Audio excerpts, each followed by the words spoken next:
Welcome two माय YouTube channel में आप लोगों का स्वागत है। बहुत बहुत धन्यवाद, बहुत बहुत प्रणाम भैया।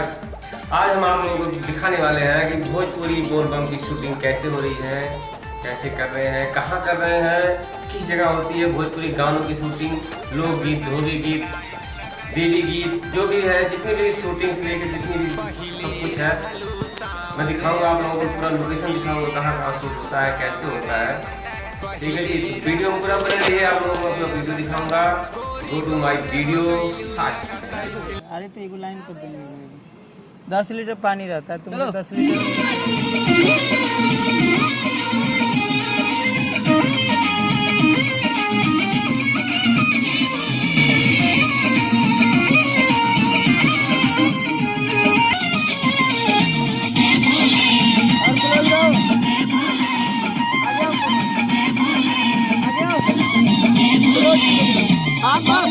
सावन के समारी मिट्टी सवारी बीमारी करू, सावन के समारी मिट्टी सवारी बीमारी पूजा करू जी के खास दीदिया तबे जी जज मिली है। बोलो तो रेडी है, बोलो रेडी है सब। सावन के समारी मिट्टी सवारी बीमारी करू, सावन के रेडी है।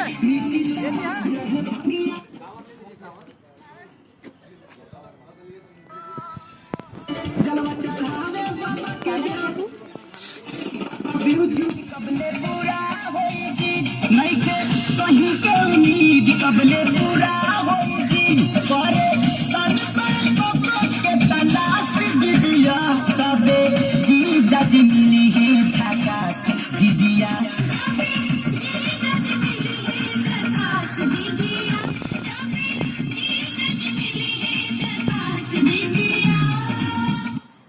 पानी की बोतल नहीं है अंदर, बोतल ही नहीं है अंदर। अंदर आओ कविता, अंदर आओ तुम। चलाता है यार कविता, अंदर नहीं आते। चलो अंदर ज्यादा बाहर हो गई, अंदर कैमरा मैन चलो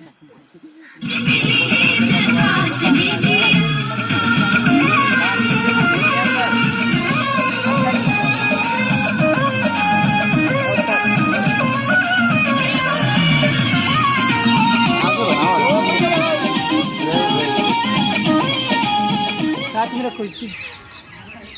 चलो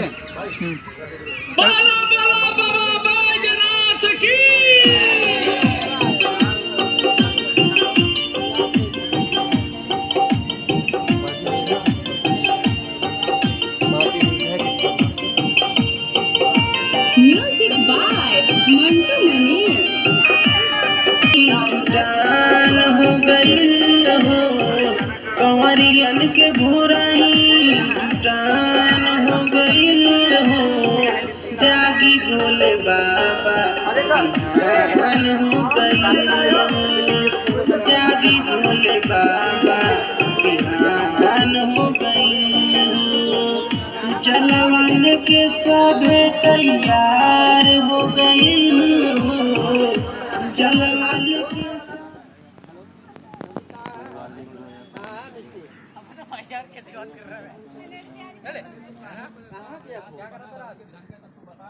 चालाना कन्हवा पोका वरला चकदार भौजी धालाना, देवघर भोला के दारादार भौजी चालाना।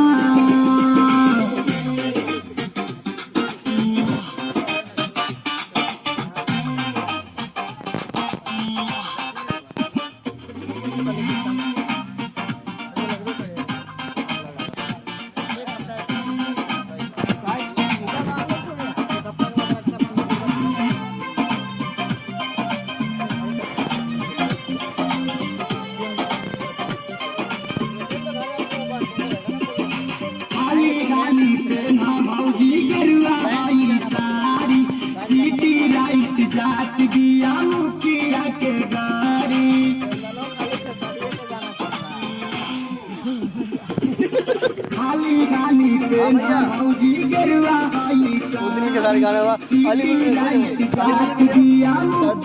के गाड़ी कालाना भौजी कालाना भौजी कालाना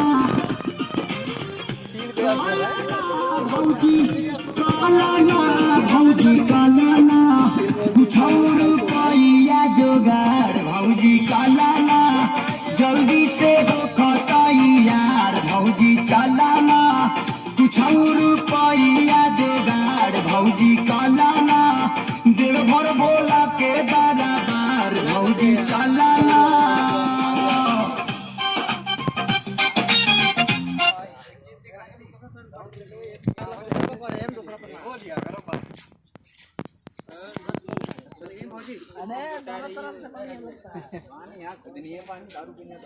चलो चलो